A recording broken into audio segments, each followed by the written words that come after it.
Some of the Mesa Higley highlights. And I know y'all seen what I've seen because today's the Tuesday that everybody really looks forward to with all the rankings and finding out who belongs where and who's getting into that open. And we all know that it's going to be all 6A teams this year. So I know that everybody's super jacked about that. Your boy Chili hanging out with you. You know the deal. Just want to make sure that I support as many of these guys as possible. And I can't wait. I got a super special interview. This is like one of the ones that I'm waiting for them all, but this is like one of them ones that like I've been waiting for because I can't express how much of a fan I am of the kid that I got jumping on the show tonight. We're going to chop it up, talk about some ball, what's going on this season, what we can expect down the line. And I am going to ask him a super important question that I think is on everybody's mind, mainly because I had like 100 coaches and parents hit me up and ask me about it. I should have waited probably like 3 weeks for this interview, but your boy's a little bit selfish. Kind of like him. But I'm gonna get to that in a minute, and I'll explain his selfishness during the interview. But one thing that I do got to do, because I promised that I was gonna do this, because I gotta support as many of our guys as possible that are taking care of business throughout college football and stuff like that. One of them being, and no, I know what y'all are expecting. I'm gonna get to that one in a second, but one of them that I got to show some love to, our guy, Demond Williams, went absolutely nuclear this week.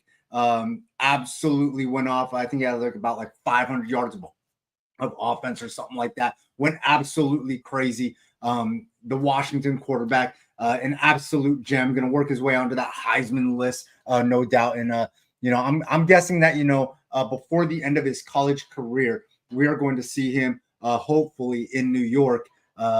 Being a part of that crew that gets to show and talk about like all the amazing things that they accomplished during the season. So I did want to show our guy Demond Williams some love. Another guy that I do got to show some love to because I promised I would. And there is a certain fan aspect to this. I just found that I'm gonna get another graphic made. Maybe I can hit up my guy K Visuals or Blaine shot that or somebody, but our Wuerffel Trophy watch list candidate, Coben Bourget over there at ASU, super special kid that's done so much in trying to use his platform to give back to the community. He busts his ass in practice, busts his ass in the classroom, make sure that he's getting those good grades. And then in the off season, he's doing the most that he can to train kids, coach kids up with his Tucson Turf program, family program, if you will. His father, Toby, started it, and it's just grown. And his brother, Trenton Bourget, might be the greatest 7-on-7 player of all time. So I don't want to hear that like 7-on-7 is anything because so many kids are getting involved in it. And I think it's cleaning up a little bit. So, stay tuned. I'll be excited for it. And your boy Chili, I got my own 7-on-7 event called Flight Club. Usually goes on in June. We're going to find out a little bit more about that after the season ends. We'll see if we get to continue that project. It is a give back project, by the way. Your boy doesn't make any money off of it. So stop with the hate. Also, the Suns, real quick, I got to get to this. Diamondback season is over. Cardinal season, we're trying to figure out this whole situation with the quarterbacks. I think Kyler's still the guy. I love Coach Gannon, and I just hope that whole thing works out. I'd hate to see them try to blow up the Coach Gannon experience. But I do hope that Kyler can figure things out and help them get some dubs. ASU, listen, I know everybody's worried about the quarterback situation. Coach Dillingham is an absolute genius when it comes to, offensive situations and putting his guys in a position to succeed. Coach Arroyo, great offensive coordinator over there, up for a ton of postseason awards last year, rightfully so. So just make sure that you guys keep supporting. Some of you guys I'll see out there at Texas Tech. It's actually here, but at the Texas Tech game. So if you guys are on the sidelines, holler at your boy. You know the deal. So I can make sure that I show you guys some sideline sightings love. But other than that, I do got a super special interview. I can't wait. Stand by. I'm bringing on Brophy, strong safety, outside linebacker, nickel, James Pike. Hang out with your boy. Coming back in about 15 seconds.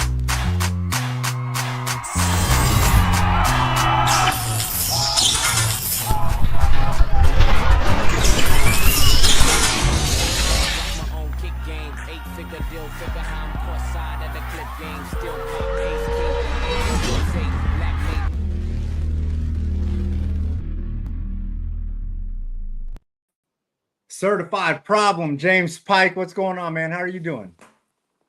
I can't hear you. Oh, you can't hear me? I can't hear. Is your volume up? Is your volume up? Because it says that my volume's up. Hold on one second. We are James, my man James. All right. Did I solve the problem? Or are we still in trouble over here? Check. Dang. Hey, James, can you let me see how James, if you can't hear me, hold on one second. Do you have speakers or headphones? Oh, hold on.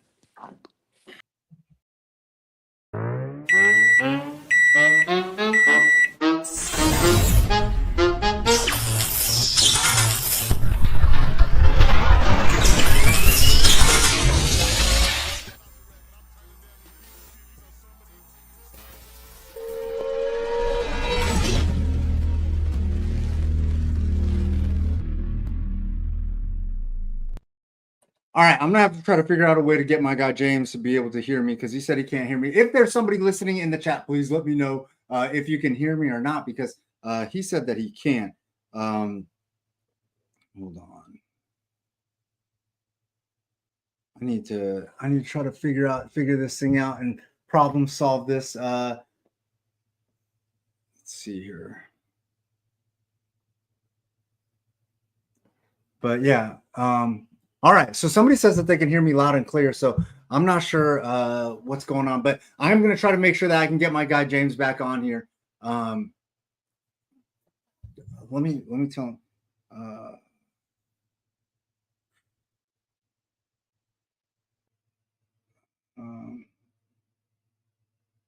Okay.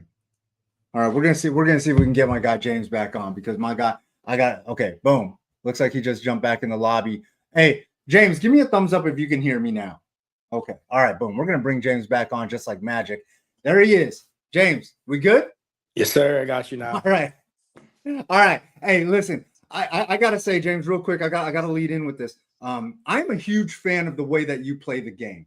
When I said that you're also a little bit selfish, it's because like you have all these tackles and so many of them are solo. It's like you don't want nobody helping you with your business. You just go knock this dude in his face all by yourself. Talk to me a little bit about the mindset when you're out there just absolutely clobbering offensive players. I mean, I just try to be a dog every play, just try to do my job. A lot of the time, the run or the pass just flows to me, and I just clean up. I don't know. Sometimes it's just luck, though. Hey, you always manage to find yourself in the right place, and I think that that's part of it, right? That's what helps you get a lot of these solo tackles. Your IQ on the field, helping other guys get into the right position and things like that. I know Jewel is a huge fan of something like that you do. Can you talk to me about your mindset and going through like the week of film, breaking down the opponents, and how you manage to play that game of chess? Yeah, I think it's just all about getting to know your opponent. Just seeing what downs do they like to run, do they like to pass, what type of run plays they like to do. And if you can start recognizing that, then it becomes like second nature. You don't really need to think about it. How much time do you spend watching film? How much film do you watch throughout the week, would you say? I don't know exactly, but I mean, we watch a lot of film with our coaches. We have like Zoom meetings where we break it down really in detail, and that really helps because we do it with the whole team. Um, so it's not just you're looking at it by yourself, but you got a coach's input that knows what they're doing. So probably just like a couple hours, 2 or 3 hours a week. Hey, 4-2 on the season. You guys had some tough ones versus Hamilton, obviously, versus Basha, the two teams at the top. What can we expect the rest of the way? Because I know you guys got Liberty in the mix, and you obviously got a tough Higley team coming up this week. Yeah, we have the ability to go 4-0 the rest of the season, but we have the ability to lose those games too. You know, they're good teams that we're playing, especially Liberty. But I mean, I truly believe we'll beat Liberty. We just got to play our game, because I know we're a good team, and beating all those four teams would help us in getting into the Open, and making a run in the playoffs. So it's really important.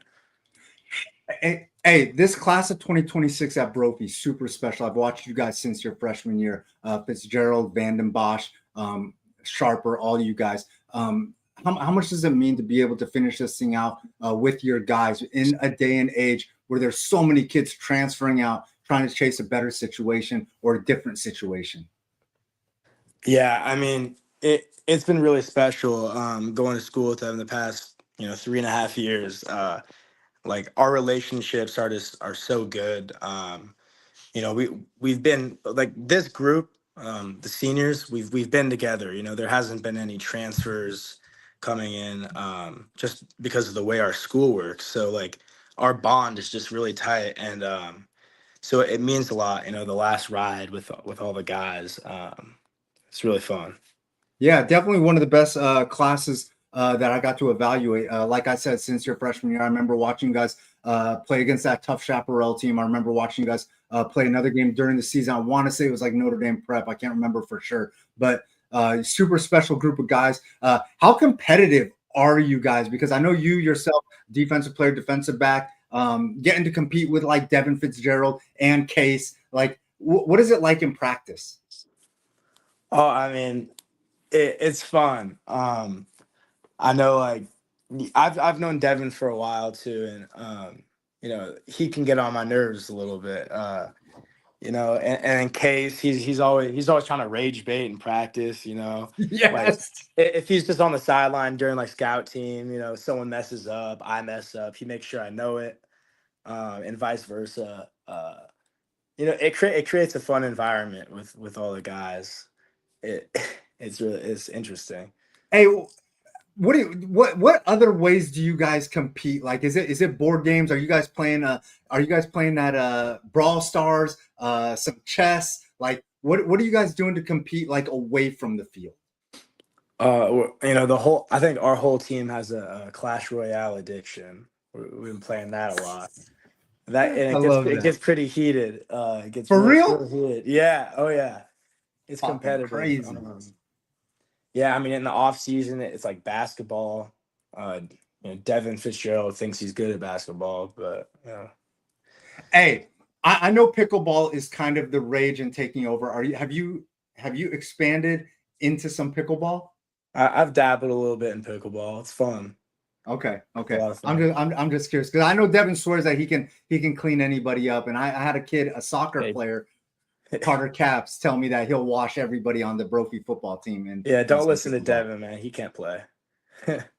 I love it. Hey, listen, big game this week versus Higley. Both you guys are 4-2, and both you guys in this open conversation and things like that. I am curious. That quarterback over there, Gunnar Fagrill, has done some special things. You've been watching film. I'm just curious. What is it about Gunnar's game that you like? What are some things that you've seen on film that you're like, "Ooh, he does this well. Ooh, he does that well," and I'm going to be ready.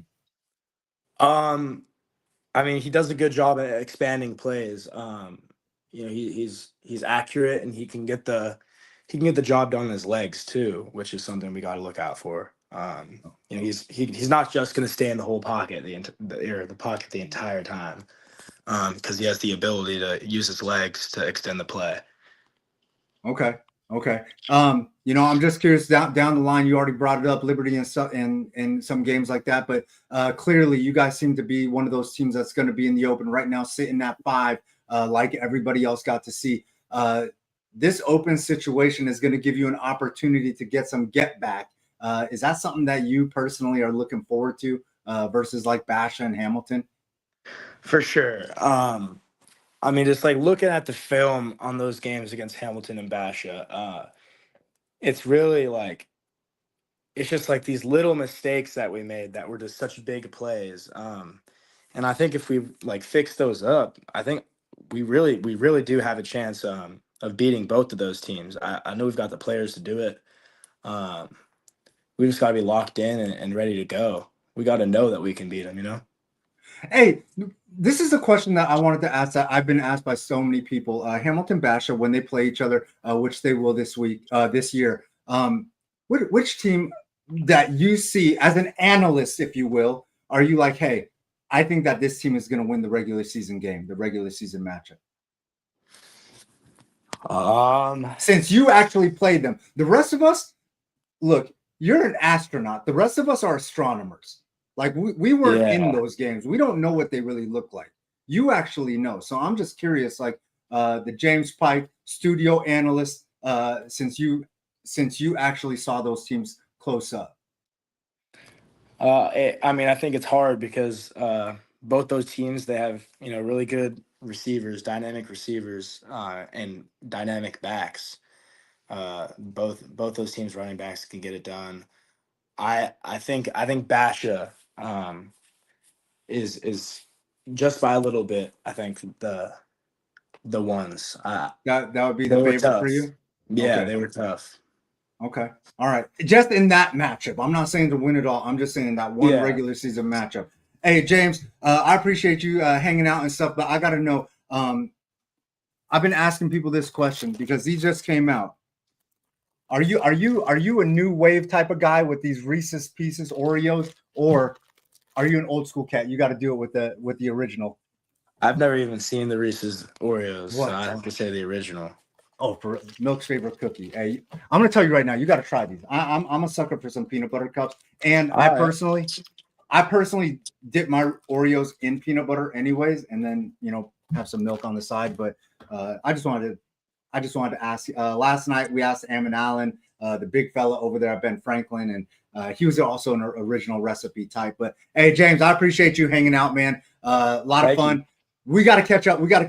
After you guys clear this and make it into the open, because I got so many more questions. And like I said, one of my favorite players, selfish tackler over there.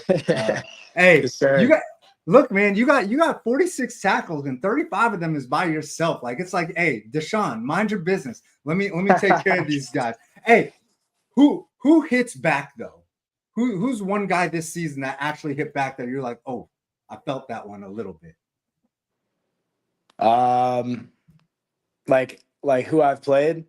Yeah, who that you saw this season? Was it a Noah Roberts, a Joshua Gaines, a Jacob Brown? Jacob Brown was a tough one. Yeah, he put his shoulder down into me at one time that game, and I felt it, and then Joshua Gaines, he's just hard to bring down. He's heavy. I give props to both those guys. They're good athletes, good backs. I love it. I guarantee they're giving those props right back because they know what James is all about. Hey, big game, James. I'm gonna catch up with you down the line for sure. Once the 10 games are over, I got to bring you back and hang out and chop it up and find out what's next for Brophy. All right? Yes, sir. Yes, sir. Thank you for having me. All right. Take care.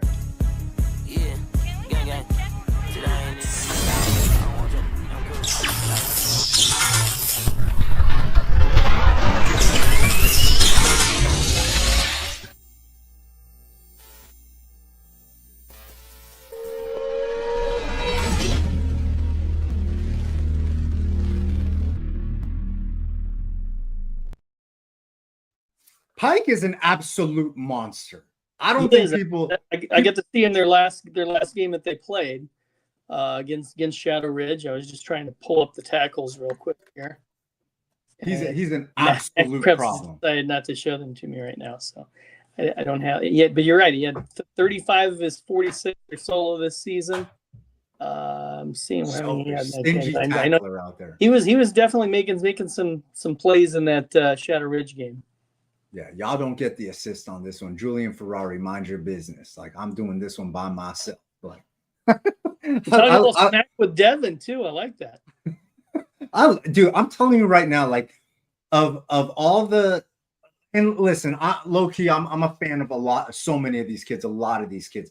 But Pike is one that just stands out to me every time I watch him play.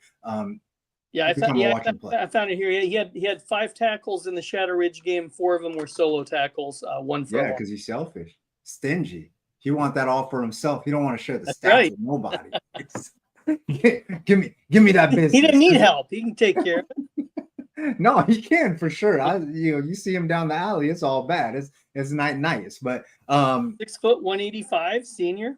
Yeah. yeah, he's a stud, man. One of the highest IQs out there. He is always, and he gets so many of these solo tackles because he always puts himself in a position to make sure that that he's always in the right place. So standout kid. Absolutely love watching him work. And you can see every time he's on the field, you're getting maximum effort. It's 100%. Great motor. Tough kid. Love watching him work. Love watching him do his thing. So, and I know he's going to get an opportunity to play on Saturdays. So there's that. Got to show him some. Well, I was just pulling up his offers here. That was the okay. Almost there. Okay. Because you do the article where you keep up with all the kids and. Yep, I'm pulling up my own thing. Yeah. Let's see what I got him. Shameless plug. He's got. I knew he had FCS Division I offers from Drake, absolutely. Fordham, and NAU. He's a dog. He just like he said, he tries to be a dog out there. He certified dog, certified problem. One of the best out there. So, all right. We got a lot going on. We got first off, all the rankings came out. Yep. The 4A Tuesday. I think we're finally behaving better. That everybody didn't go nuts the first day of the rankings coming out, because we got 3 more weeks for the 5A and under, and 4 more weeks for the 6A for these to sort themselves out. Yeah, look, I mean, now with the Open just being 6A, which I personally don't love.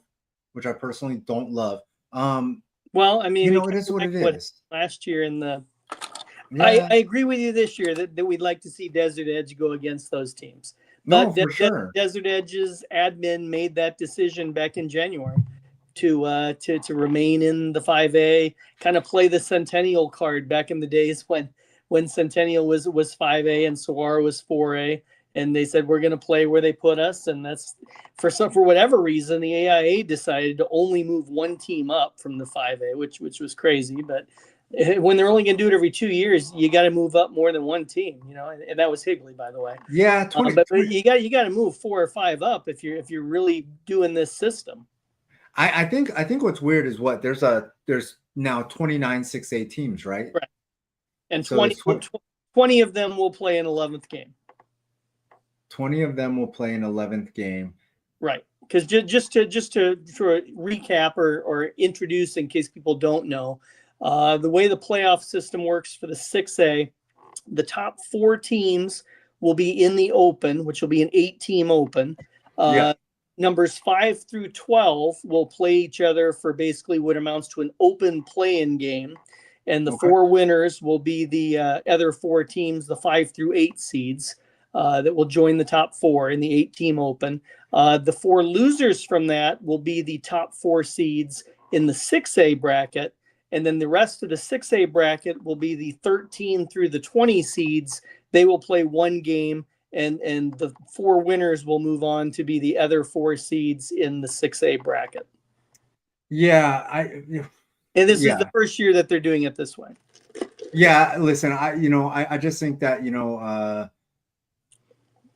an odd number in the 6. I just wish. The odd number has nothing to do with it, because no, I know it doesn't have anything to do with it. I just wish they would have had an even. If you had 30 for region purposes and all that too. Well, the only thing that the odd number team did is it made it so somebody had to have a bye the last week of the season, and that's Desert Ridge, who won't factor into the playoff equation anyway. So they just hit Cancun early. They're gonna be done the October 31. Yeah. And then the 2A, the 4A, and the 5A are going to have 24 team brackets. It's the first time that they've done that. Top 8 seeds will have a bye, and then 9 through 24 will play each other for the other 8 seeds in the 16 team final bracket. And the 3A only has, I believe, a number in the 20s. The 3A has 31 teams. So it has something similar to the 6A, but they're going to have 16 of their 31 teams in the 3A will be a regular 16 team bracket like we've been used to seeing. Yeah. Well, either way, like, whether I like it or don't like it, like, I am excited. I'm excited to watch the Arizona high school football playoffs. I kind of learning more about like how California does it, the whole CIF thing. There's some things that I love and some things I don't love about it. Like, it seems like the whole like southern section is just one glob of teams, and There's a lot of teams. They use a formula to try to figure out who plays who should play who for the regular season, and then they use another formula to try to figure out their 13 playoff brackets. Right. And there's go according to how you did during the season. You're not locked into a particular bracket. When you start the season, the better teams are going to be in a higher bracket in Division I, and that is the part that I absolutely love. If there's 4 or 5 undefeated teams spread across whatever the whole southern section, those 4 or 5 undefeated teams are going to be in Division I. So you are going to get the best of the best, the elite teams playing in Division I in the same bracket. Yeah, so like, I mean, it might be one, like if you brought it to Arizona, it might be like 1 5A team playing in there, but you would have that was kind of we had years in the Open where only one team, did move up from the last year was unique that you had 4 of the 8 teams were from the 5A. Yeah. And I mean, Marana would make it anyways. Marana last year would have made it up. But then again, I'm sure that there's people from that Marana team that are like, shoot, man, I wish we'd have had the 5A bracket. We might have won a gold ball. We might have gotten ring. Because remember, Desert Edge was like a number 7 seed in that bracket, and it's very possible the top seed of Marana, could have made their way through there and ended up playing Desert Edge or someone else for the 5A title. Agreed. But some of those kids were grateful to get the chance to compete at the top. That's what they wanted to see, and they played a very good game against him. Coach Stewart said, like, that's what he wanted. He wants to compete at the top. And, I'm for that. Why else would you compete? I mean, otherwise, if you're going to go play for a consolation trophy, then, don't compete, do something else. But anyways, Gridiron. And here's Marana at 6-1, currently the number 7 seed. Sheesh. Making another run at this. Looking like some dogs. Okay. And some of those teams are going to have to play each other in that northeast region. So Marana could definitely, move up a few places there and get themselves a top 4 seed, get themselves a couple of home games in Southern Arizona, make some Valley teams come down there to play them. Yeah. All right. Hey, we do got some business to take care of. We got our special Inside the Number segment, which everybody tunes in for. This, and they are starting to tune in for Beetlejuice. So good. I've already said it once. I can only say it 2 more Don't leave. Hang out with your boys. You know the deal. All right. First game that we're going to talk about. I'm super excited about this game. I'm actually super excited about both games. But this game in particular, I think, is going to be a big time matchup. Borderline heavyweight, and I'm curious how one team's preparing because they're kind of going to be on the short week. Let me see if I can pull this up. Boom, I know where we're going. Boom. Yeah, I had to give you a little bit of a heads up. Let's see if this graphic will pull up because you never know with the yellow pad. All right, here we go. There we go. And NDP Cactus Shadows. NDP making the trip to Cactus Shadows. Yep. Coach Prelock, we'll get into this in a minute, but I'm just gonna say this now. Like, I am so curious how they prepare for this, having to deal with what they just dealt with the postponement of the Chaparral game. It seems like they lost a bunch of days because they obviously lost. Like, I'm guessing that they weren't preparing for Cactus Shadows while they still had to finish a game with Chaparral. So I'm curious to see how Coach Prelock. Maybe I'll hit him up on the side and conversate with him about that. I would imagine most schools would begin their game plan on Monday. Does that sound correct? I mean, the coaches obviously, work over the weekend, but as far as practice goes with the players, I don't think they normally get stuff until Monday, right? Yeah, maybe. I don't know. I would think that if you had a Thursday game, you would at least get Saturday to work with. Maybe some Friday work. I don't know. That's a great question. That is a great question. But Notre Dame what I'm getting at is normally, yes, they would have been working on Cactus Shadows on Monday, and Obviously, they were preparing for their 6 o'clock. I'm not going to say kickoff because it wasn't a kickoff. It was a resumption of play. And they Yeah. finished the last 9 minutes of their game against Chaparral, which was tied Thursday when it was called because of the storms. I'm glad it didn't end in a tie. It, wouldn't have helped either team as much as a win, obviously, when it comes to the final rankings. Obviously, it helps Notre Dame a little bit more since they ended up getting the win, For sure. outscoring Chaparral 21-3 in those final 9 minutes and getting themselves the win and a chance to win 2 games in a week. It wasn't a Right. full, but they obviously didn't get the win until Monday. Yeah. And I know they All were. right. I know they All were on right. fall break today also, so I would imagine they at least had to do some kind of prep today for Cactus Shadows. Maybe, but then they'd have to. Well, for sure. I would guess that it would all start today because they only get today, tomorrow, and a little bit of Thursday or whatever to try to do their walkthroughs and things like that. Anyways, Coach Prelock's squad. They got a running back that's kind of doing his thing this year, Decker Haskins Smith. They got a pair of receivers that I love, Matt Friend and Landon Stick, and he's kind of moving around doing a whole bunch of things, some quarterbacking, kind of getting active. And I know you're going to break down some of his numbers in a little bit. Braden Lavinia, a legacy over there and an absolute problem on that defensive line. He's got his guy, Nate Jones, helping him out on that defensive front. One of my favorite guys, athlete linebacker Gunnar Perry, also doing some work on offense as a running back. And then defensive back Mason Pavone, kind of patrolling that secondary. X Factor over there, they got a DB crew over there, Higbee, Amoroso, Petrazi. I think that those guys, how they manage Cactus Shadows offensively, I think that, they'll be able to make a big impact on the game.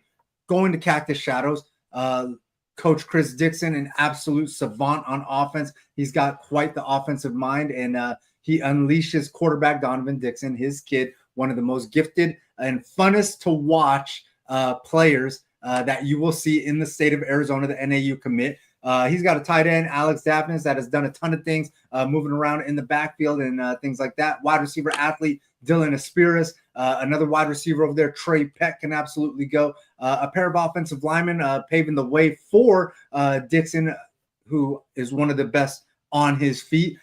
Peyton Wales and Riley Bowman. And then linebacker Clayton, I'm not sure how to pronounce the last name, Faf, I'm going to say. And then X Factor for them, defensive lineman Dylan Malone.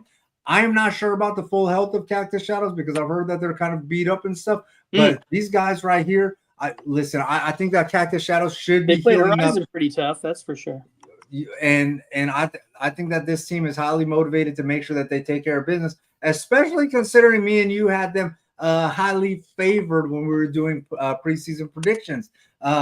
Gridiron, I'm gonna let you break these guys down, go inside the numbers on Cactus Shadows and Notre Dame Prep. Did we do Cactus Shadows? I gotta check here real quick. I know we did. We had to have. There's no way Donovan Dixon doesn't let us do Cactus Shadows. We did do Cactus Shadows, yes. You had them. Well, we bombed Cactus Shadows. We'll just leave it at that. Okay. That's painful. Dang. We had them for 7 or 8 wins, and they're not going to get there in the regular season. We got Notre Dame at Cactus Shadows. Notre Dame 4-3. The Saints at Cactus Shadows. The Falcons are 3-4. Last week / this week, Notre Dame defeated Chaparral, as we mentioned, 45-24. Cactus Shadows lost to Horizon 24-23. I was at the last meeting between these teams last year. It was at Notre Dame. Cactus Shadows came away with a 28-21 win. Falcons getting 2 fourth-quarter touchdowns in that game. Notre Dame getting down to the inside the 5-yard line, and Dixon comes in to play defense for a play and gets an interception in the end zone to win the game. Absolute problem. For Notre Dame, you got head coach George Prelock in his 9th season. They scored 21 points in the last 4 minutes of that game on Monday. Landon Stitch has been playing quarterback. I'm pretty sure he played in yesterday's game as well. Not counting stats for the Monday game because obviously it's a little too close. We got stats for the first 6 games. He's kind of been filling in at quarterback. They've had an injury there at the starting position. So he kind of does a combination of passing and running. Has 172 pass yards, 336 rush yards, and he scored 8 touchdowns. Running back Decker Haskins Smith had a big game the night I saw him this year against Gilbert. He's a junior, 672 yards, 5 TDs, plus he has a receiving touchdown. Wide receiver Jace Wright had a big catch last night. Before that, had 26 catches, 266 yards, 2 TDs. Running back and linebacker Gunnar Perry, a junior, 212 rush yards, 6 touchdowns. And then on defense, 68 tackles and 2 interceptions. And then defensive end Nate Jones is a junior, 56 tackles, 9.5 sacks. For Cactus Shadows, head coach Chris Dixon in his 4th season. Quarterback Donovan Dixon, his son, the senior, 1,911 yards passing, 17 TDs. He's an NAU commit for now. I know Montana State also offered him recently here, so we'll see what happens there. Had 673 rush yards and 11 TDs. For his career, he has 83 touchdown passes and 41 career TD runs. Been starting on varsity since his freshman year. Dixon has 41% of the carries for the run plays that the Falcons have done. They have no other backs over 150 yards. Tight end Alex Daphnis is a senior, 34 catches, 504 yards, 4 TDs, plus he has a touchdown rushing to give him 5. Wide receiver Dylan Aspiris is a senior, 29 receptions, 473 yards, and 6 TDs. And then defensive lineman Dylan Malone's a senior, 28 tackles, 3.5 sacks, and 2 forced fumbles. Sheesh. This is going to be a matchup of matchups. And if we pull up let me go pull up the rankings here now they've been updated here. So I think they're pretty close together. Notre Dame is currently the 11, and Cactus Shadows currently the 15. And remember, it's a 24-team bracket, so both teams looking good so far. And obviously, a chance for if these teams can get on a run in the last 3 weeks of the season, a chance to get up to the top 8 and get yourself a bye to the next round. Yeah, man. This is a heck of a matchup. This is a heck of a matchup, and I'm super excited. I'm super excited for it. So excited that Gridiron, I'm gonna let you pick first. Yep, and I forgot to mention this is Friday night, 7 p.m. at Cactus Shadows, which is in Cave Creek. Dixon is having his best season. I did get to see him earlier this year, and what impressed me was what he was doing throwing the ball. We know he's had 2 back-to-back 1,000-yard rushing seasons, and in the game I saw him at, he didn't have to run.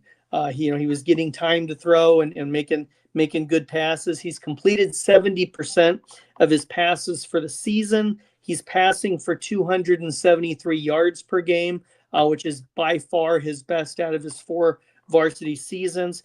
He is still running for 96 yards per game also.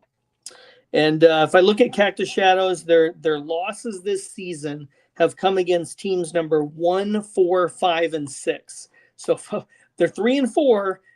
We said they'd win 7 or 8 games, but those 4 losses have come to teams currently in the top 6 in the power rankings. That'd be Desert Edge, Horizon, Desert Mountain, and ALA Gilbert North. I'm going to take Cactus Shadows in a close game once again. I'm going to go 33-28. 33-28, close game. All right, man. Okay. I like that. Listen, I think the world of Donovan Dixon, and I think that he's absolutely special. He's an absolute gift out there. One of the most exciting players that you can watch. That being said, I think Coach Prelock and Coach Smith, the DC over there, have something for him. I think that Gunnar Perry is going to have my back on this and make sure that Donovan Dixon doesn't get too comfortable out there. I will take NDP to win this game. Also close. I'm going to take NDP to win this game. Also close. But I'm going to take it a little bit lower scoring. I'm going to take it a little bit lower scoring. Give me NDP to win this game. I'm going to say 28-27. Not so lower scoring, just a little. 28-27. Well, I mean, Desert Mountain the last 2 weeks in the games that they've lost, they've scored in the 20s. So it wouldn't be surprising. Yeah, no, I think that this is a hell of a matchup for a Friday night. Any media that needs a game to go to, needs a game to figure out, or is trying to figure out The which North game that they're going to go to, this would be a great one. You were going to say something? No, I just said head on up to the North Valley. Yeah. Yeah. Do you even know which? You don't have to answer right now, but do you even know which game you're going to go to? Have you thought about it yet? I'm going to, yeah. Okay, all right, that's okay. But Did you want to know? not right this second. Okay, We'll figure that out a little bit later. Got it. We'll figure that out a little bit later. But there's good news. There's good news that me and you are both excited about. We are back on a full-on winning streak. Yes.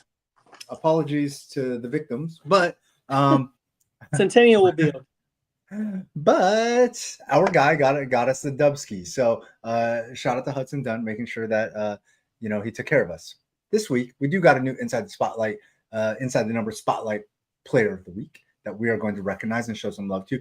Kid that I've seen a few times this year, super talented, and listen, I support them all as long as they are going to college to play. I don't want to hear this, Chili. You don't support these guys. Want to come up here in the sheet. You don't support these guys. Listen, I'm fair. I'm fair if nothing else. So I want to show some love to my guy, Amisi Juma, the Chandler defensive back, Arizona commit that absolutely loves to smack people in the face. 48 tackles this year, but I'm gonna let you get into all the numbers for Amisi Juma, the Arizona commit. Yep, Amisi Juma from Chandler, 6'4", 195 defensive back. As you can see there, Arizona commit. He's currently a senior, played his junior and senior years at Chandler, played his sophomore year at Tolleson, played both wide receiver and defensive back.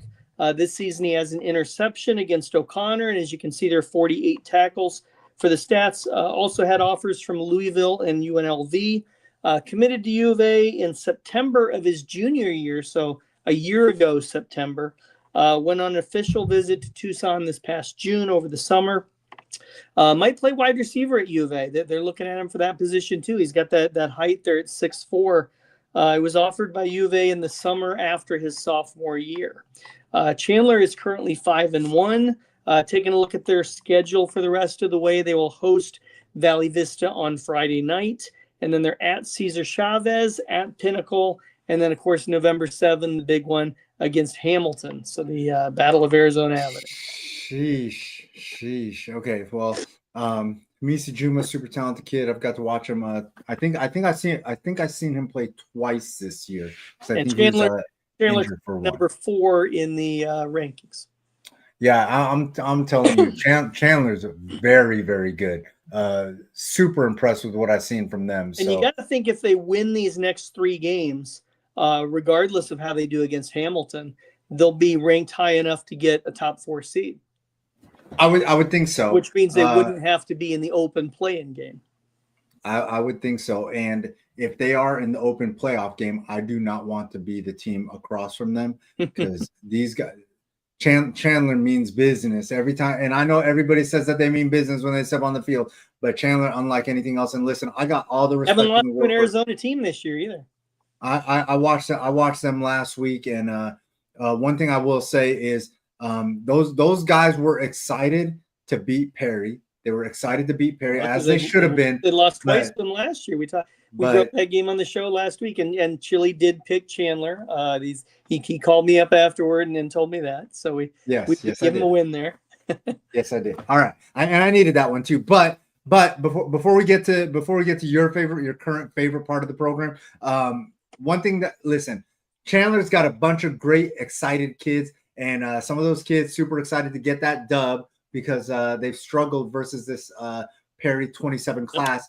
And they started making their way to midfield, and I think they wanted to dance on the logo. Coach Wisdom, no nonsense. Oh, good. Got up in front of them and marched them straight into the end zone and let them know. We didn't need a Kansas Detroit finish, did we? how important it was to respect the game. And Coach Wiz is about that life. Like he's about letting his kids enjoy the game and celebrate and do their thing. Some of those kids, and I don't want to call them out, but I talked about this on my ride home, but some of those kids They were kind of vibing to the music that the Perry student section was playing. So they were on the field in the game, just vibing You're and talking about dancing during and the doing, game. yeah, yeah, Like Perry's got a pre-snap, DJ, like some like team staff. yeah, like pre-snap. They were, they Okay. heard their song "Wipe Me Yeah, Down," so they were, Brophy had one of those too.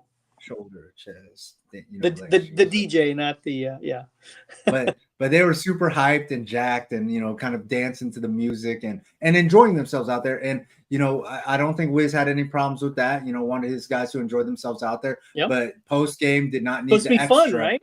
Yeah, no, and you're not Wiz, you're not showing anybody up by doing that. Yeah, no, not at all. I mean, not at all. I want to say not at all. So if you're back there in in the secondary, you're just kind of doing your thing before the snap. I think it's all right. Yeah. Look, you're vibing to the beat.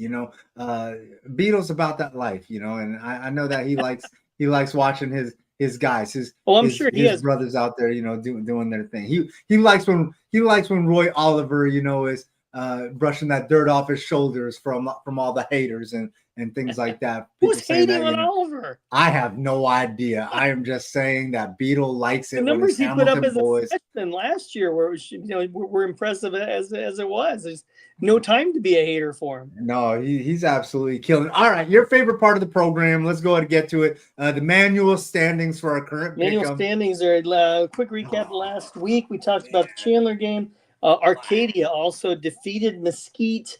You tried to call the upset with that one. It did not come through. So we update the numbers here at 12-4 for myself, and then Chile is at a 500 record. They're at 8-8. So down 4 there. I'll be all right. I'll be all right because I'm gonna get one back. We got one difference already, so you got a chance to get one there. This is definitely a pick'em type game. This Notre Dame Cactus Shadows game. Listen, I'm gonna go ahead and get mine back with Notre Dame Prep, hopefully, with all the respect in the world to my guy Donovan Dixon. But I'm gonna go ahead and get mine back with Notre Dame Prep. But this second game, I do have a feeling that we're probably going to be on the same side of this, but I'm not sure. I'm super excited about this game. Mountain Point at Gilbert. Coach Roberts and his squad looks like they finally found themselves an identity on offense. Looks like they're letting Christian Escobedo, K1, the quarterback, the super talented 2027 quarterback, loose a little bit. He had an incredible game. I'm hoping that you're going to go inside the numbers on that because my man's was absolutely phenomenal. Anyways, he has a pair of receivers over there. They're part of that, right? Yeah. I was able to make it out there. Thursday he has night. a pair. Yes, on Thursday night during the rainstorm. He has a pair of receivers, a pair of absolute problems. Josiah Smith and Aiden Rodriguez, super talented guys that can make the big plays. And a running back, a young running back that's absolutely going off, Sonny Norwood, and another running back over there that I think has primetime talent, Jameer McKinney, a legacy over there. A pair of defensive linemen lead this defense. Tyreek Washington, the super athletic big fella. And then Taylor Caldwell was an absolute savage last week.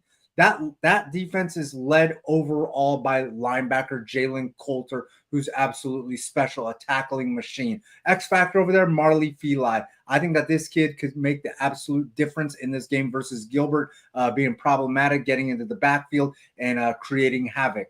The flip side of this, Gilbert doing some amazing things this season, led by Coach Brown. I believe it's Steven Brown. Quarterback Zane Grants looks solid. And then a pair of running backs, Ronquillo and Mapalo. I'm not sure how that is pronounced. I'm sure you'll clarify.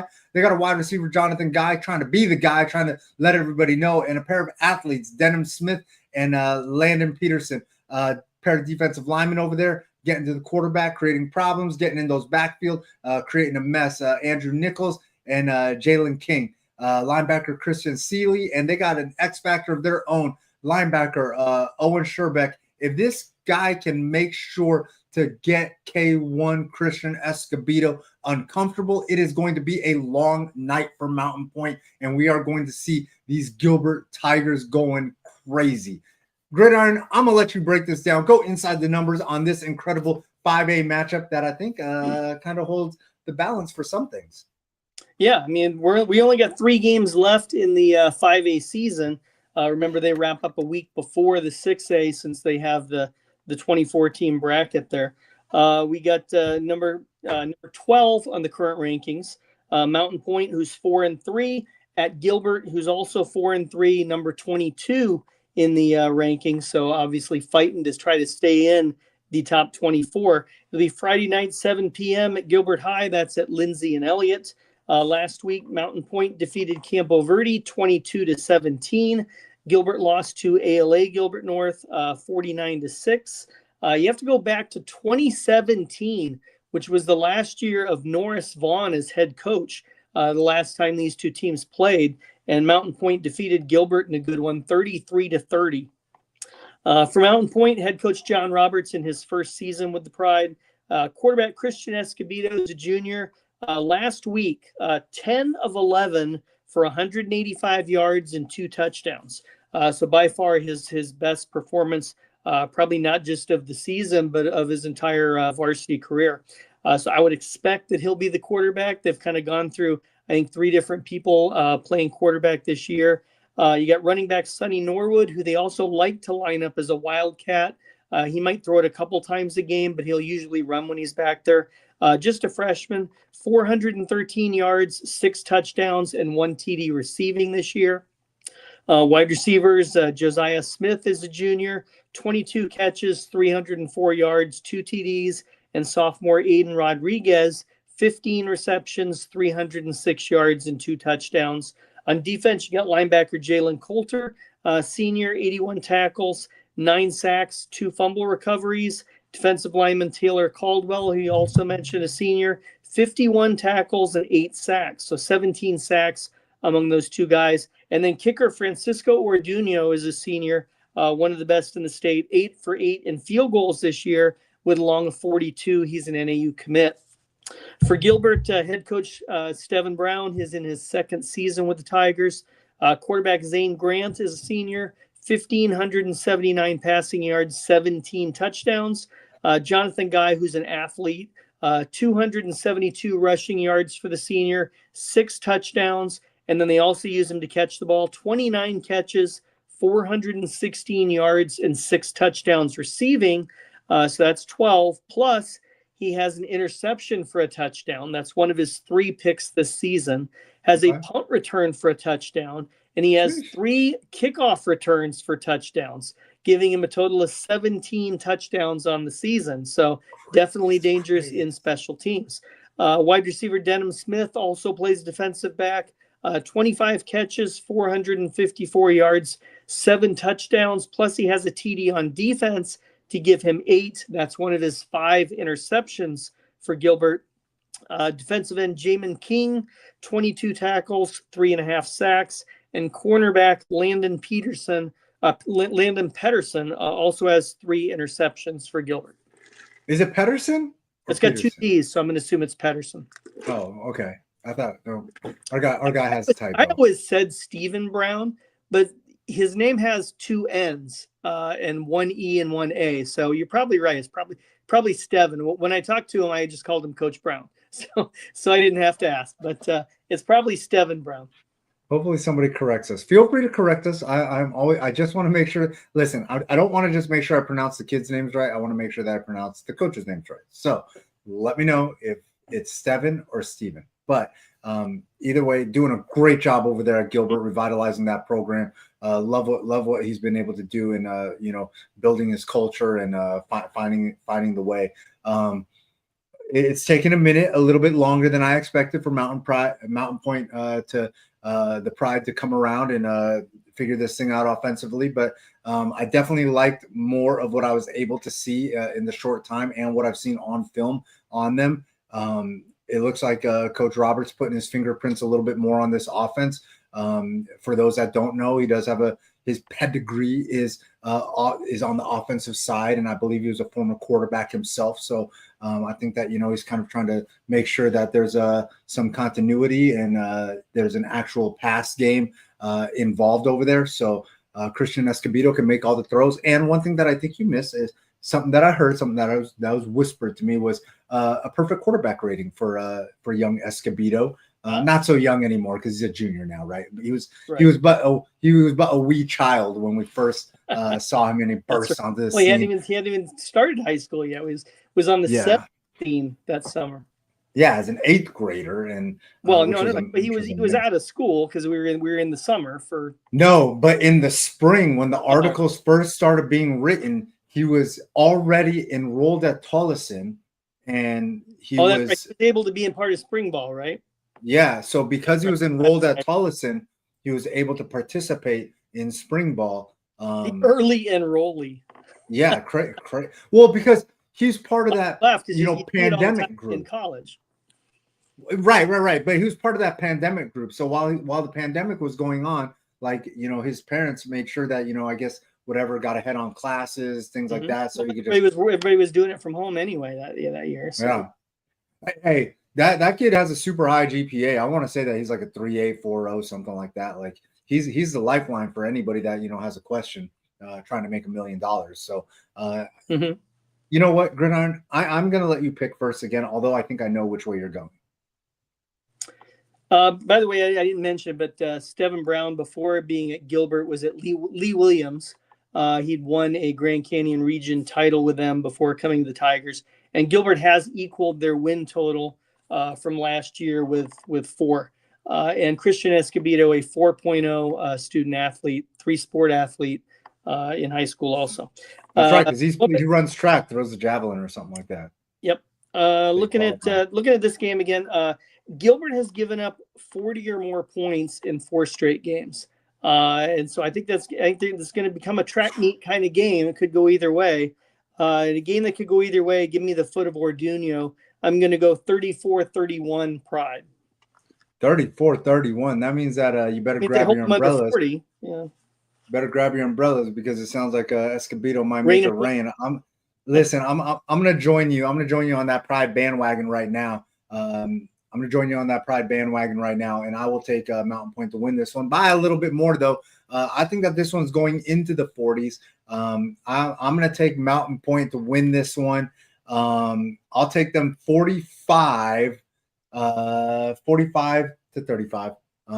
I saw him break 50 against Desert Vista. There was the defense had something to do with that too. But Coach Pinker absolutely has that defense going the right way. I think he's going to have them hungry and ready to go. And like I said, I think Coach Roberts really starting to put his fingerprints on this offense to make sure that it's efficient and playoff ready. Looks like he's found his quarterback that he wants to stick with, and he's going to be ready to go. And that before though, so. No. We did, and but we're back. We're back. Quarterback that put up 50 against Desert Vista didn't end up keeping his job as QB1. So we'll see. Well, I mean, shoot, the one of Christian's first throws out the gates was like an 80-yard touchdown. So I mean, look, they're finally trying to figure out how to go vertical, and I guess that's the way. So listen. One player doesn't make a difference, but if it's your quarterback, it sure makes a difference. Yeah. So I just want to put that out there. But hey, I think that this is going to be a heck of a matchup, and I do kind of think it could go either way. If it's a close game, though, I do worry that Gilbert might steal it because they got that quality win a couple weeks ago against Campo Verde. At the time, Campo, hadn't lost to an Arizona team. It was a big win. What was the final of that game? What's that? What was the final of that game? And that was the game where that was like the first time that they'd beaten them in a long time too. Let me get Gilbert back up here.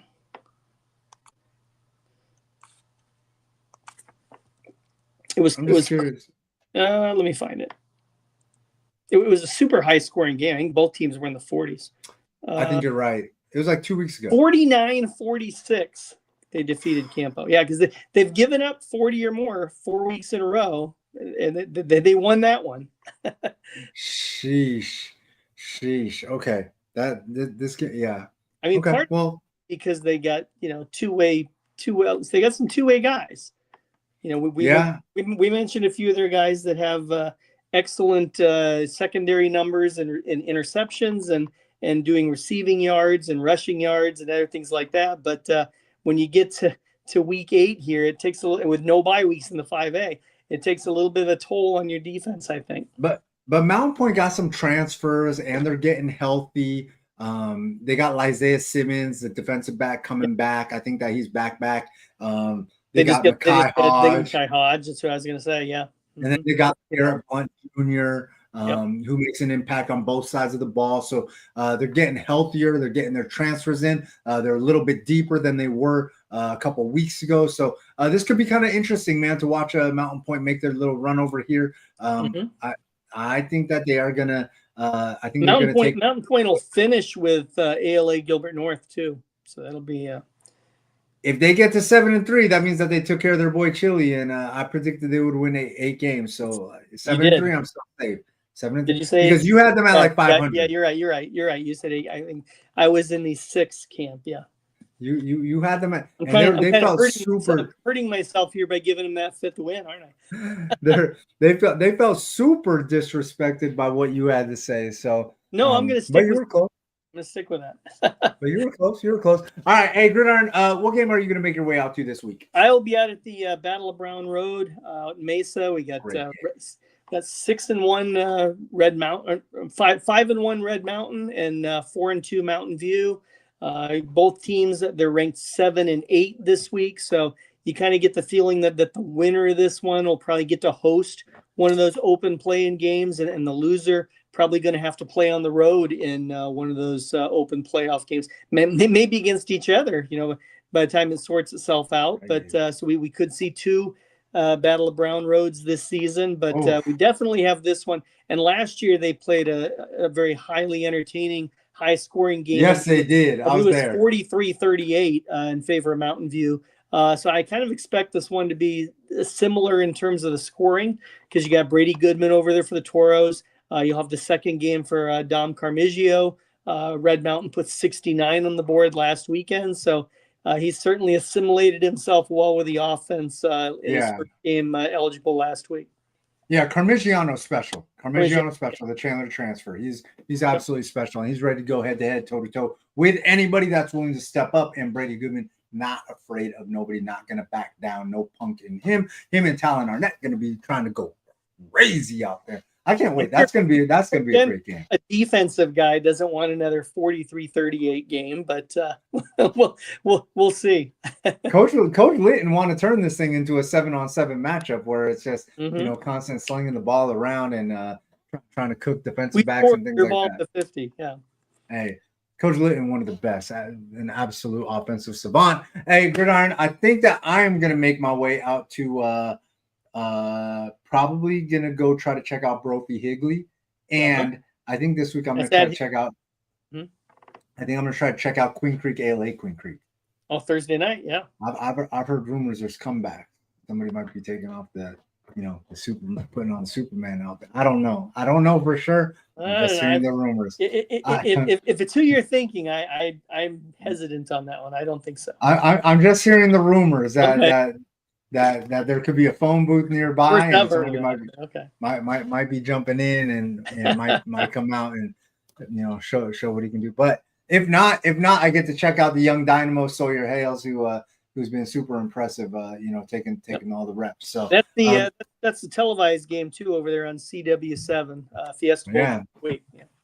Yeah, it should be televised because you never know who's gonna And shameless plug on Sports 360 AZ. I did an article over the weekend on those 2 schools working together to clean up Canyon State Academy out there in the QC. I love that. Love all the good stuff that a lot of these programs are doing. Adam Beadle brought some of that up, I believe, last week on the Dropping Dime show that I do with Cam Cox, and you just brought that up now, and you did the article. Make sure that you guys go check it out, sports360az.com, I believe. Shout out to all the cool stuff that's going on over there. I see all the content from the Jordans. I see all the stuff from you and Sesmat putting up stuff every now and then. So shout out to all you guys putting in that work. Hey, Gridiron, I'm Men Lie, Women Lie. Gridiron don't, and I'm going to catch up with you next week where we got 2 more games, a new Spotlight guy. What is our Spotlight record, by the way? Spotlight record. I know it's not where we want to be, but it's not. We're not undefeated, but we're definitely in the rankings. 6-2.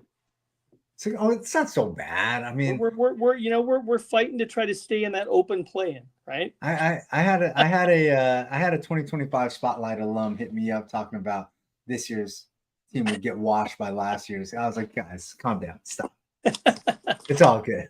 It's all for fun, and everybody's competitive though. Everybody's competitive. So sure.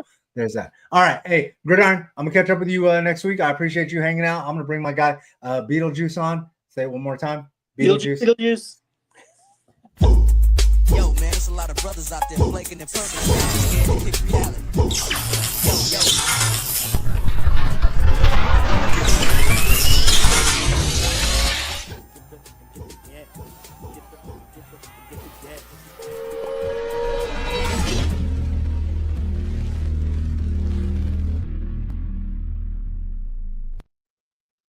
BJ Media got us vibing, and my guy Beetle in the dark. Holy smokes, like Beetlejuice for real.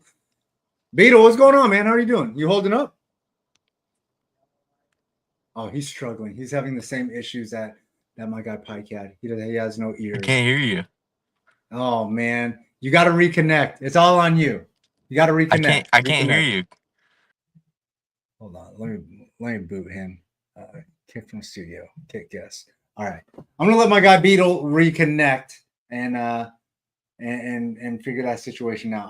I hope that he can reconnect because we do got a topic that I'm going to James Pike him with, smack him in the face with, and see how he responds. And Beetle has rejoined. Beetle, you good? There we go. Now I can hear you. That was so weird. Oh man! All right, I'm about to James Pike you in the face, which means I'm going to smack you in the face, just so you know, because I had James Pike on earlier, the super talented, do it all defensive back, linebacker, nickel guy from Brophy, and talking about how he's an absolute problem, just coming up, crushing people by himself with all them solo tackles. So, listen, years ago, I want to say it's almost 2 years ago, super talented, best writer on planet Earth, Zach Elvira, put out an article talking about the West Valley has arrived and taken over. The East Valley is cooked and done for. That year, Liberty won the Open,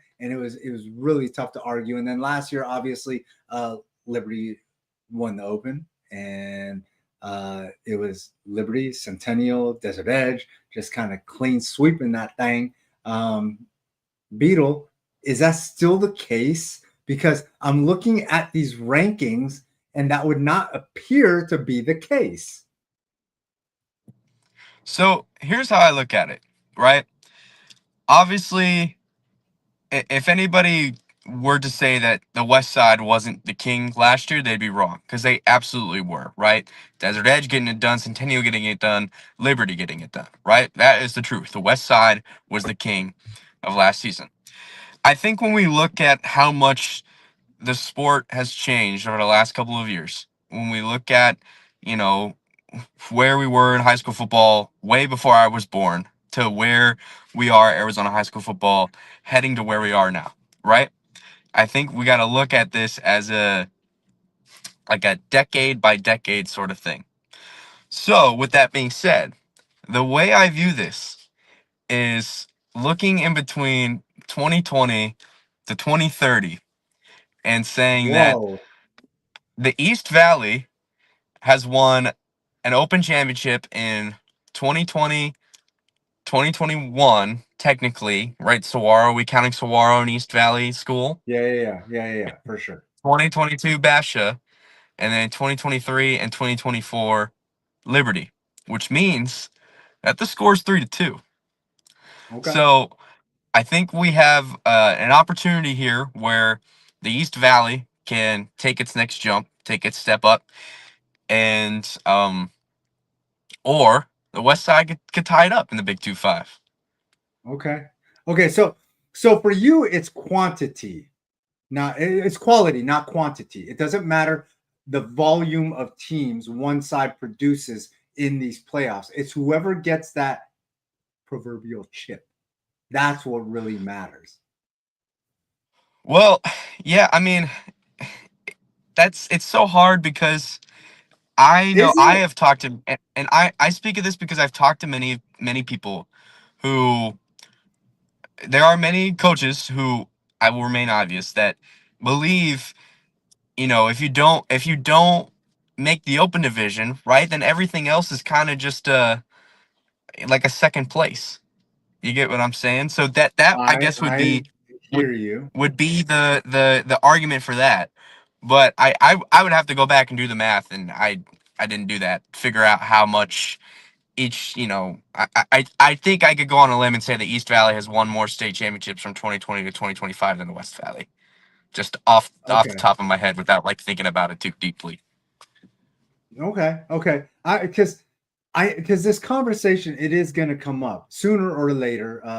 I know most people would rather wait for later, but like a kid on Christmas, I can't wait for later. I just want to have the Right. discussion now and try to figure out where this thing is going. Later, we'll have a different discussion, but right now, I want to know, like, with all the things that Liberty's doing, and like now with the rankings fully coming out, and you have the top 8 teams in the 6A.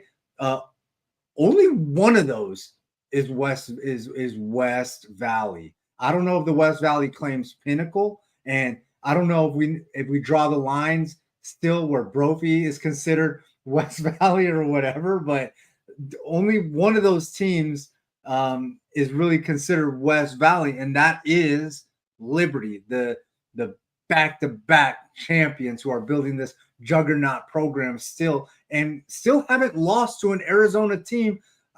I can't remember 30 consecutive games as of last Friday. 30 consecutive games. So with that being said, like you're still gonna say the power is in the East. That East Valley rules. Listen, I saw a lot of good stuff in the second half last week from Liberty, right? TJ Fuliafutu is one of A the most problem. talented players in the state, and I think he's going to be one of those Problem. guys in a few years. We're going to be talking about how much schools should have recruited him harder, and how much of an impact he's making at the next level. And obviously, you look at the defense and guys like Zethus and Hudson Dunn, and that defensive line and past St. John, Tyler Bernstein, and just how powerful they are in stopping the run and pass rush. But I think you got to look at the two teams that are in front of them right now and look at how explosive both of those teams have been this season and look at the Okay. numbers that they've put up on the scoreboard. And there is I've seen all three teams. I've seen all three teams this season. I've seen Hamilton, I've seen Basha, and I've seen Liberty. And I Okay. think that I would take Hamilton and Basha over Liberty right now. Okay. Well, the formula definitely takes Hamilton and Bash over Liberty right now. I'm a little concerned. I'm a little concerned because offense has not been the only thing, but has kind of been a thing the last few years for Liberty. Coach Thomas, an absolute genius when it comes to manipulating players and the things that they can do. You didn't bring up really any of the offense over there. No Braxton Wynn, no. I will say, Camden so here's Siegel, no. So here's the thing. quarterback. Here's the thing. I will admit that the Did they two disappoint quarterbacks. you? No. Did they let Hang you on. Let me down? hang on. Okay. Let me get to my point. The two quarterback system that Coach Thomas is running over there at Liberty actually impressed me more than I thought it was going to. I think I've been looking at it from the outside, and I'm a guy that if I was coaching a team, right, it'd be one dude. It'd be one guy who's got the control. We're not going to do all this splitting up, but I think Coach Thomas has drawn up a really perfect way to kind of execute this thing and put each of these guys into scenarios that's going to make them not only them succeed and make the team succeed. Certain packages, certain down and distances, stuff like that. I think it worked out great. I think the one not negative necessarily, but this was Braxton Wynn's first game back with Liberty in 4 games. He'd missed the last 4 games due to injury. So you could kind of tell that he was getting sort of reacclimated. And I think it was kind of evident in the first half that was going on because of the way, Liberty just didn't look, that the continuity wasn't there from an offensive standpoint, just because they had played so many weeks this other way, and we're putting up numbers, and now they're kind of gelling more guys back into the system and trying to break it open as much as they can. And Elijah Carruthers had his first game back for Centennial last week. And I think when you put him in, it adds just a whole nother level to this Centennial secondary, which I think, maybe would have fared a little bit better against, like a team like Hamilton, if they had one extra player in there to make a difference. So this Liberty offense definitely did things that impressed me. I brought up TJ. I think once they kind of get that continuity flowing again, and the guys, gelling back into the system and back to really just playing, the style of offense we've seen Liberty play the last couple of years, which it did look a little bit different. And I think it's just because, we watched a Navi offense that was so explosive, and then we watched a guy and Hayden Fletcher when he came in, and all of a sudden Liberty kind of shifted more to this sort of air raid offensive style. And now what we're seeing in this team this year is a little bit of a balance of the both of those. So I think Okay. it's finding the perfect common middle ground for Liberty and then executing it to the max that they can. All right. So we've talked about the 6A, and you believe that the power is in the East Valley. What about the 5A though? Let's dip down over there. Power, you still believe power is in the East Valley for the 5A, or do you think that power is in the West Valley? Because Desert Edge is absolutely the team that is running the show, and I got to bring up all the talk so far this year has been about Tollison being undefeated, Millennium with one loss, Damari Bryant, Rico Blasingame, Youngmin Lee, the kids over at Cactus up until the Yuma Catholic debacle, taking care of business. Robert Bell Jr., Luke Berlin. Your thoughts? Does in the 5A, is it all about the West Valley, or would you say, I think so. I think it's all in the West Valley. I think you've got to look at Okay. the amount of teams that kind of dominate over there. Like you brought up Desert Edge, Canyon View is another team I think may end up Looking sneaking their great. way into a 5A semifinal because of how well that team is playing right now. And yeah, Damani Bryan obviously over at Millennium, Tollison and their guys. But there's one team that could ruin it for everybody. That's on the East Valley, Oh, here we go. and that's ACP. Okay. Now, ACP is They doing look things. good. ACP is doing things that I don't think any of us expected for them to do coming into the season, right? The way they beat Desert Mountain. Now, I think Desert Mountain's a completely different team since that second game of the season. I think that was kind of just. I don't think that was regular Desert Mountain. That was not the Desert Mountain we were used to seeing. But that was huge. It's going to end up being a huge win for ACP. So Desert Mountain, I think, is a team that will compete. Not. I don't think they'll have the same. Be the same level of threat as maybe ACP will be come playoffs, right? Okay. But for now, you've got all these other West Side teams that will try to cause and make as much noise as they can. Hey, I'm glad that you brought ACP up because nobody expected them to do the things that they're doing right now, being undefeated. But Beetle, are you more surprised about ACP being undefeated or Millennium with one loss at this point in the season? Can I throw a different one in there? Yeah. Of course, I'd love to have you, mix this thing up a little bit. Desert Edge not laying it on offensively as much as I maybe thought they would have this season. Oh, dang. I don't, Okay. and obviously Millennium, because I know there was a certain, I think, publication that had them finishing at the bottom of their region, and obviously that's not going to be the case.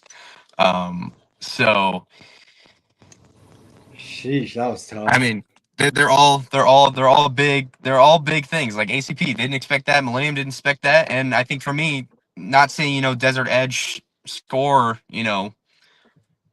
what 40? What did they score last week? Was the most 44? Yeah, something like that. Something like So that. not seeing them do that 44, especially now looking back to the Cactus Shadows game and game one and seeing what kind of has happened to Cactus Shadows throughout the middle part of this season and how they really just haven't been able to kick it into gear. And I mean that you look at that Desert Mountain game. I think Desert Edge, granted, they've got transfers now, and which was, part of the difference in what they've kind of been able to do in this other part of the season. Now that they've got, the Brown twins and Davon Standard and guys like that at receiver that can add that extra juice along with Derek Sidney. And obviously Blake Roscoff is continuing to grow and develop. So, Hey, hold on. Justin Elder over here from Miranda chiming in. He wants to know why Miranda's not in this. I can't answer for Beetle, but for me, I'm just not surprised that Miranda's doing this because I love Sean Roebuck. I've been a huge fan of his for the longest. Coco Meyer is an absolute problem. I love watching him do his thing. So I've been following those kids for a minute. I'm just not so surprised by what Miranda is doing. I think they're one loss right now. So I can't think say I'm surprised. I think you're going to take it as a good thing that we're not talking about them, right? That means that they are doing things that we expect them to do. That obviously I expect Miranda. That's also going to be a team that's going to compete probably a 5A semifinal this year. So yes, Miranda is another one of those teams that's going to be dangerous to look out for. But they're not. They haven't. They've. It would be a disappointment. It wouldn't be a surprise. It would be a disappointment if we talked about them right now because Correct. I think some people thought that they might be undefeated at this point, but I'm just not surprised. They're playing some solid ball, and I love what Coach Stewart has going on over there. But back to the question, Beetlejuice. I am curious what your take is and which team surprises you more, the one-loss Millennium team or the undefeated ACP team, because nobody had that on their 2025 bingo card for. I think the undefeated ACP team really just because of that Desert Mountain game. Absolutely nobody expected them to win that game, and they did. And I think ever since then, you look at the storylines of, and I've talked about this so many times on the radio and on C-Town, the fact that the whole Zellner hire as a whole was kind of, everything about ACP this season has kind of been a last second thing, right? Zellner was going to retire before he took the job at ACP, took the job, and the players bought in immediately. And things like that don't usually happen that quickly. You don't get a buy-in that quick. Heck, even I mean, I know it's college, but like look at Arizona State and look at Kenny Dillingham. Like not everybody bought in year one. They went 3-9. But that next year, right? Obviously, they made the college football playoff. So usually it takes time for these football with the best running back in college football. Okay. Right. Usually it takes time for this kind of process to develop. And I don't know what Coach Zellner said to his guys over there or what the team talked about themselves. I know that team is a very tight-knit group of kids. But for them to do what they've done, it is special. I will say, this is all credit in the world to Zellner's coaching and the things that he's done over there. They're undefeated right now, and they are continuing to win games without their starting quarterback, Evan Heinrich. And I've heard that they also lost one of their bigger offensive weapons, Ashton Sanchez. They lost him for a couple games. So they've lost their starting quarterback for a couple games, and they lost one of their high-powered offensive weapons for a couple games in Ashton Sanchez. Quarterback. So, wait, what's up? You cut out. You got that funky, weird inside the car internet going on, but it's all good. I'm not gonna hate on my voice. I'm back. I with my phone was dying, so I plugged it in, but I didn't realize that if I plugged it in, it was gonna connect to my car. So yeah. Hey, Beetlejuice always showing up. We're in the Honda Civic right now. The legendary Honda Civic. Oh my goodness. I love it. Hey, Beetle, big announcement. You're coming out for a freshman game. We are fully going to be out there versus at Higley versus Brophy, correct? Oh, I think I lost Beetle. Yeah, I believe so. Okay. No, I'm back. I'm back. Right. I'm right here. Okay. Yeah. Okay. Hopefully make a way out there tomorrow. And then Thursday, I am also gonna be out there with you at ALA Queen Creek and Queen Creek. And then Friday, we'll be back on the radio. doing Desert Vista and Castile, which should be a lot of fun. I'm actually excited for that matchup. I think it'll be good. All right, man. Hey, your phone I think is starting to fade. We can't see your face anymore, and it's all good. It's all good. But I'm right here. Got Beetlejuice. I don't know, man. You're having some issues, and it's all good. It's all good. We know how the game goes. Beetlejuice. We're heading into the 90th minute soon of the two pieces, one of the longer 2-piece episodes. But I appreciate everybody hanging out, staying with us. Beetlejuice, I'm gonna catch up with you tomorrow for sure. And maybe I'm gonna try to get in for ASU practice. So hopefully you're there. Other than that, Beetle, I'll be there. I'm gonna let you bounce, and maybe we'll grab some food or something tomorrow. Cool. All right, sounds good. Let's do All right, man. Take care. it. Later.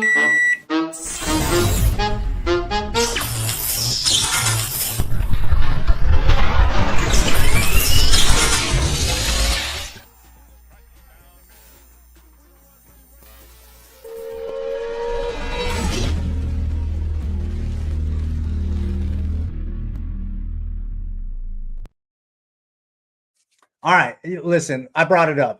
We all saw the same thing. One of the things I do want to talk about open week 1. This is what it kind of looks like from top to bottom. Not top to bottom. This is the top 8 teams, if you will. The top 4 teams. Me and Beetle talked a little bit about it. Basha, Hamilton, Liberty, Chandler. People were asking me, how did Hamilton jump Liberty? The formula doesn't respect Liberty. Listen, the one thing the formula does love a lot of times is the scoreboard, quality of competition and the scoreboard. So I think because of the fashion of which Hamilton has won their games and stayed undefeated, formula loves that also. I think that's kind of combined what has vaulted Hamilton over Liberty. I think a great many people have Liberty at number 2, people that are ranking or whatever. I'm going to tell you right now, though, that Chandler team is not far behind, as far behind as people think. That Chandler team is very, very good, and I think that we're gonna see in these coming weeks how really good they are. Coach Wiz is definitely doing something phenomenal over there, something amazing, and he's really got. Beetle was talking about buying. Coach Wisdom has a crazy buy-in from these guys. These guys love playing for him, so it's been a lot of fun watching them play because I've seen them play 3 times now. And the best team that I've seen them play is Perry this past week. And, I just think that, this Chandler team is a lot better than they're being given credit for. And after that, you got Brophy, Pinnacle, Mountain View, Red Mountain. That battle of Brown Road that Gridiron's going out to is going to tell us a lot. And somebody's probably going to drop to close to out next week. And I can't wait. Next Tuesday, we're going to bring this thing back and we're going to have a discussion. Don't forget to tune into the Drop and Dime stuff that me and Cameron Cox are doing on Mondays. Hang out with us. And, we're usually chopping it up with a whole bunch of people and having a lot of fun. Your boy Chili, I'm going to make my way out of here because, it's almost heading into 90 minutes. And for those of y'all that were here from the beginning, I love y'all and I appreciate y'all so much. I appreciate all the support that everybody's giving me in the community. I want to show some love to my guys, some of my sponsors, the Burrito Expresses. My guy Angel over there, congratulations to him getting engaged, doing his thing, ready to build his life. And I mean, he's already built his life because he's moving a crap ton of burritos, the best burritos in the state. Breakfast burritos, absolutely amazing. That's what I always get. If somebody's got another burrito rec from Burrito Express, let me know. I will try it out. Also want to show some love to my guys over there at Recruit ID. My guy, Papa Meza, his kid, Ryan Meza, was a super talented athlete over there that I covered for his entire high school career at ALA Queen Creek. And also I want to show some love to my guy, Papa Hiniosa, him and Mama Hiniosa, always supporting me and helping me out with all the Flight Club stuff. And not a sponsor, but still, kind of a mentor, if you will. My guy, Kevin McCabe, who's always been helping me out along the way, trying to show me the way like my guy Snake did. So without further ado, your boy Chili, I'm going to make my way out of here. At Just Chili, Instagram, Twitter, Snapchat, holler at your guy. Y'all know the deal. Yeah, gang, gang.